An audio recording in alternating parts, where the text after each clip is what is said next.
More profit or more time? Sometimes that is the trade-off that you need to be thinking about when it comes to a business and when you really start getting that progress and deciding what is it that you would like. Now, often, mate, we see that a business owner's journey will start off by absolutely working themselves to the bone to try and increase profit and whatnot. And then eventually they go, you know what, I want to get some of my time back. And that might mean that they have to sacrifice some of their profit.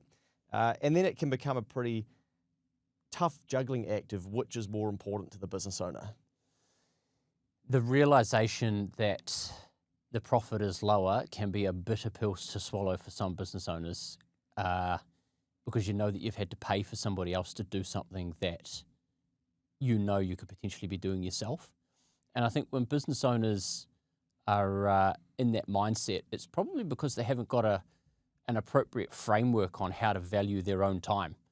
And going, well, okay, I previously used to have a profit of $500,000 after paying myself a market PAYE salary.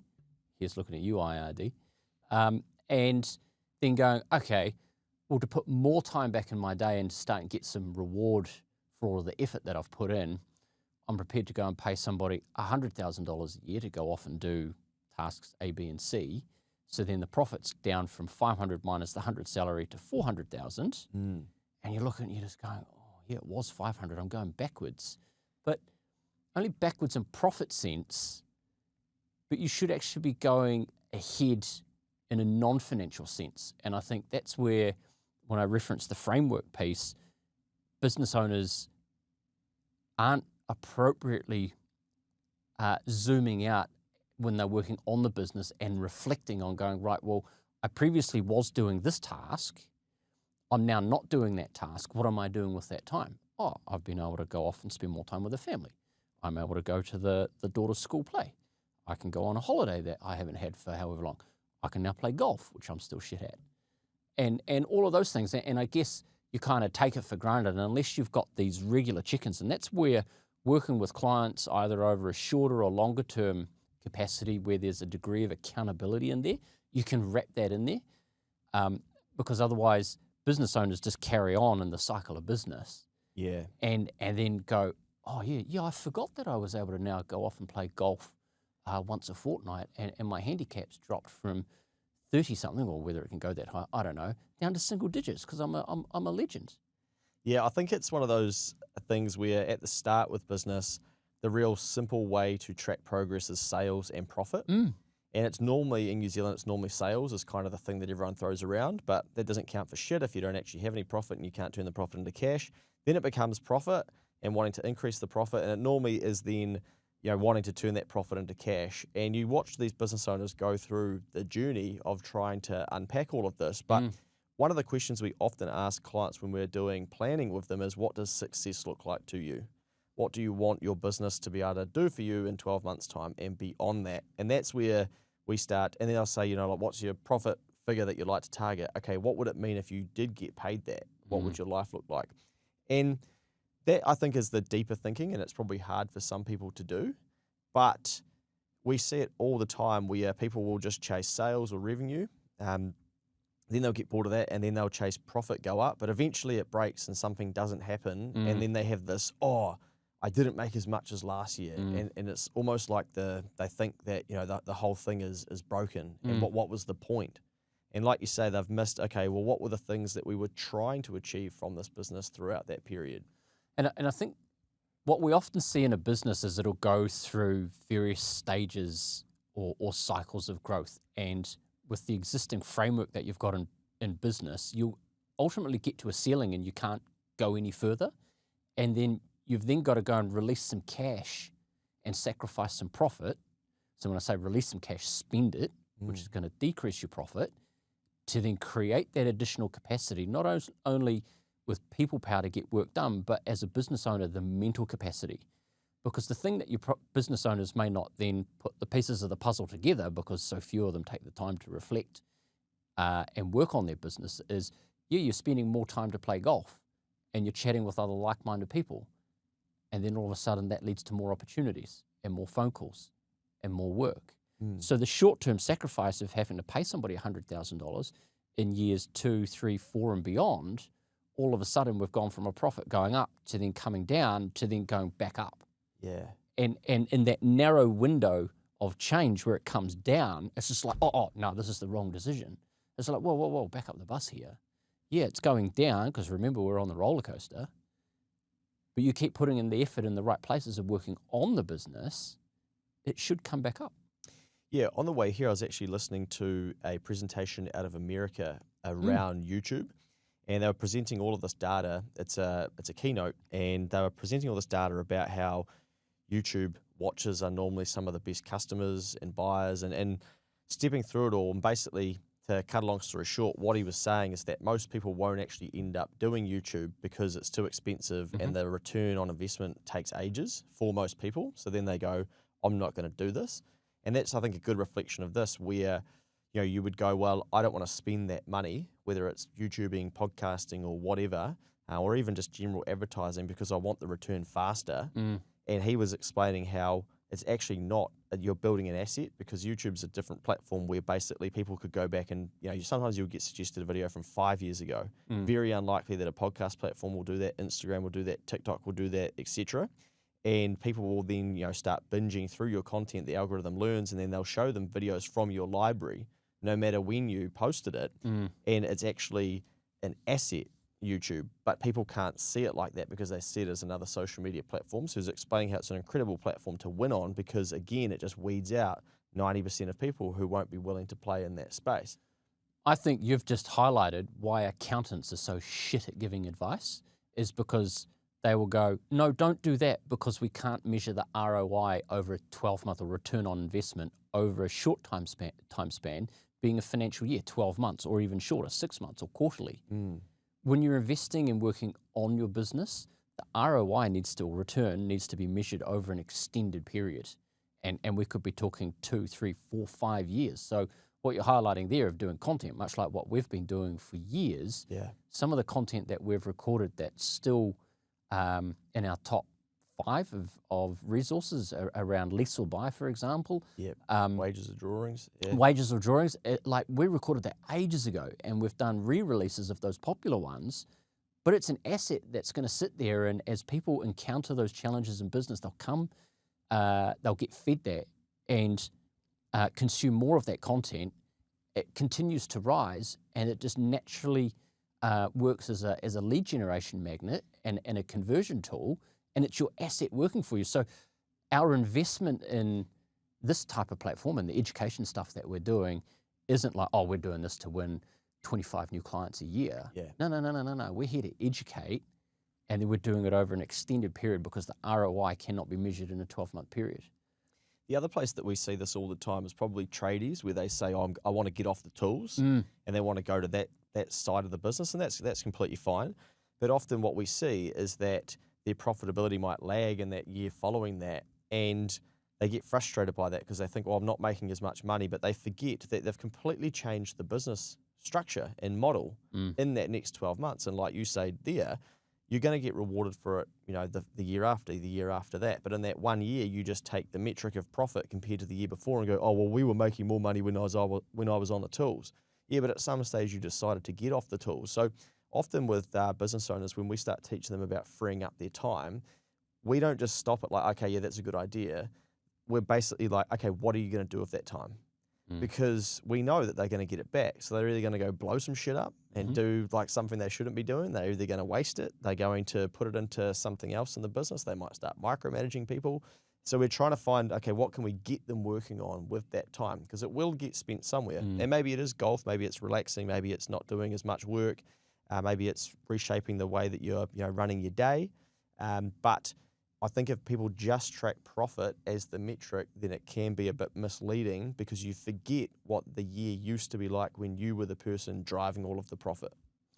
Yeah, and as a business owner, it really makes you wonder, well then, okay, if profit is one metric, then how do we measure how the decrease in profit is translated to success?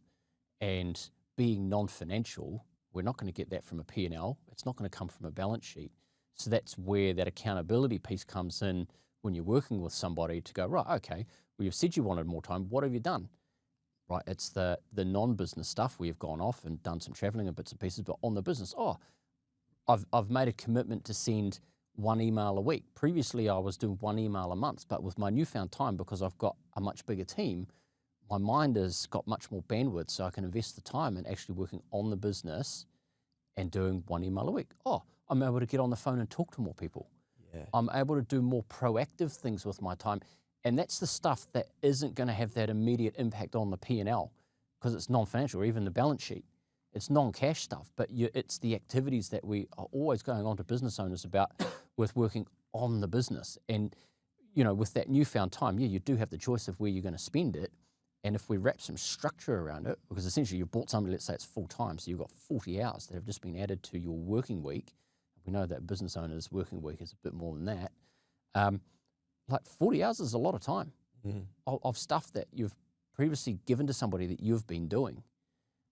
You'll be able to delegate other things, and that everyone's rising together because they will be able to do things that you've never done before because they're always at the bottom of the pile.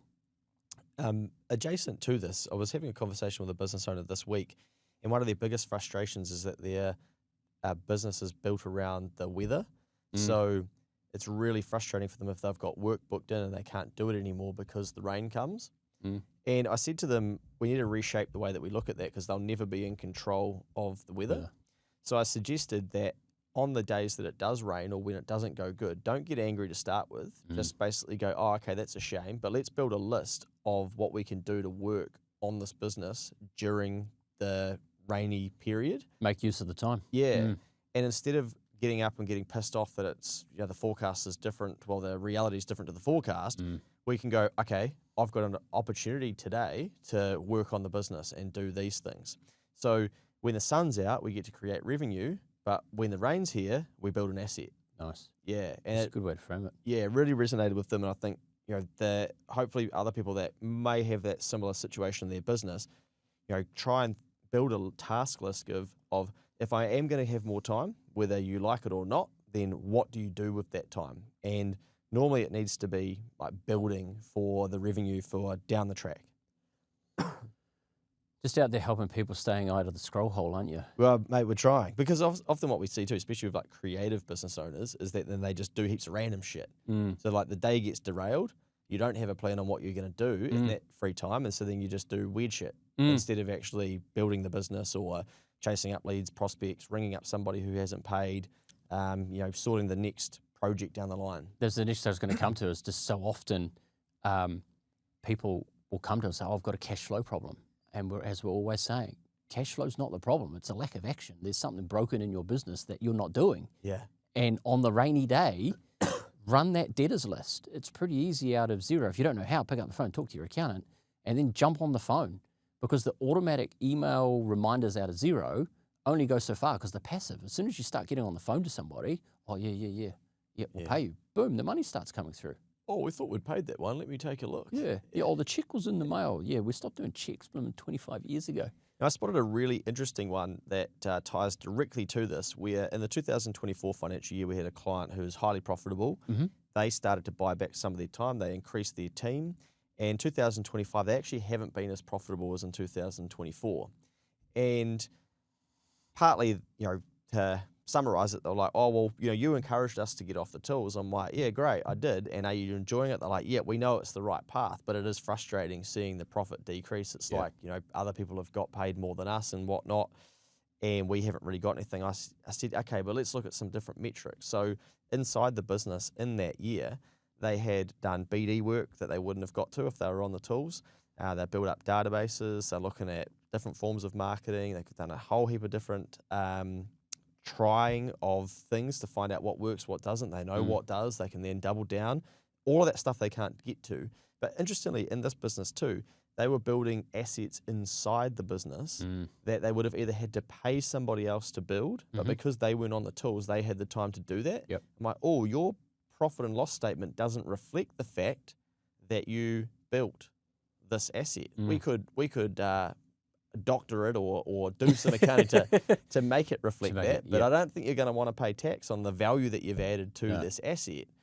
And that's, I think, a good example. You do have to look a bit more than just, okay, what did we get paid last year? What did we get paid this year? Okay, what else might have happened in that business over the last 12 months that we can't see the financial benefit from? The key point I think that you've raised there that a lot of people, well, some people might miss, and you touched on it, was the word asset. And that where the time is spent in a focused manner working on the business, we're increasing the asset value. And most importantly, the reliance of the business on you as a working owner. And when we've come to do due diligence exercise in the past for other businesses that clients are looking at buy, it's like, right, there's an owner-operator, and it's like, how much does this business rely on this owner to generate this data on the P&L? So if we remove them, what's going to be the impact to the P&L? And that's a risk to a new incoming owner. And a lot of these, and we've talked about it before, a lot of these boomer businesses just do not have the structure and sophistication to run without the existing owner. So it's like risk, and we've got to adjust for that when we come to value the business. For the example that you just shared, that's a business that is going to take a short-term hit on the P&L, but a long-term positive impact to the business valuation, because the work that they're putting in will ultimately feed to the P&L. The profit's going to be more certain into the future, but most importantly, the business isn't going to be reliant on them. So they've got a genuine business there where they can go to the beach, they can go overseas, they don't need to be answering the phone, and money's still going to cycle through it. Yeah. I mean, that there is a genuine business asset. Yeah. Yeah, I think it's very easy to forget that we're building an asset. Like, I think older business owners know that, and they think about it probably more because it's probably, for a lot of them, their retirement plan. 100%. But for a lot of younger business owners, I think they forget. That'll be, no, mate, there's property. Because they've milked the profits to then buy more Auckland property, to then sell the business and try and cream it, but then go, oh, no, we've actually haven't put the effort in we should have. Yeah. Cop that. The other part of it, I guess, is that sometimes, if we're really tapped out, or we're not enjoying what we're doing, or we know that we shouldn't be doing tasks in our business that somebody else could be doing, I think that's still a good use of spending money to get that time back. And you might take a slight hit, or you might even turn it into more, because you then turn the time into more. But if we just chase more profit, eventually you're going to get taxed at 33%. So a third of it's gone straight away to the government, and you get the 2/3. Then eventually you get to the top tax bracket, and then you're going to lose 39%. So effectively 40%, and then you're left with the 60. So I think a lot of our clients go through this when they really start performing well profitably, to figure out, okay, is the time commitment to this worth the 60% that I will get in terms of profit? And I think it's a conversation that doesn't happen a lot, but I was explaining to some real estate agents yesterday when I was speaking that, they have a very high likelihood that they can get into the top tax bracket, and basically then every commission after that 180, they're getting 60%. So they've got to be, they've got to have a stronger reason than just money, I think, to drive them, because it would be very easy to go, well, I kind of got what I need now. Do I want to go and do this one for 60% of it when 40% is going to go to tax? And only they can decide what those things are that are going to drive them to do it. You're sitting on it. I won't. I can feel it inside, but I won't. We'll let the real estate agents go through unscathed on this one. Gee, you're too nice. Oh, I'm too kind. But I think it's something for all of us to think about, right? Because even at 33% of tax, where you're committing your time, if you're above that 78%, $78,000 threshold, where you then start getting it taxed at 33%, is that a good use of your time to get the 67%? And then you might take yourself from looking at revenue or profit to, okay, yeah, what about building assets, or creating something, like working on something in the business that generates the profit in another way, and maybe even in time, without you having to go and turn the dial for the 67%. But I think before even business owners, coming back to your point, it's fascinating when you have that discussion with business owners about that 60-40 thing of like, oh, you could do this, but for all the effort that you're going to put in to do that, you're only going to get 60%. Do you actually think it's worth it? And then they sit there and they just cringe and they're like, oh, yeah, you're right. But I think the biggest hurdle for people once they realize that is, like, more often than not, this happens with people with their first hire or their second hire, because they've got so far on their own And they're like, great, this works. Nothing's broken. I'm making good money. My P&L's good. Life's great.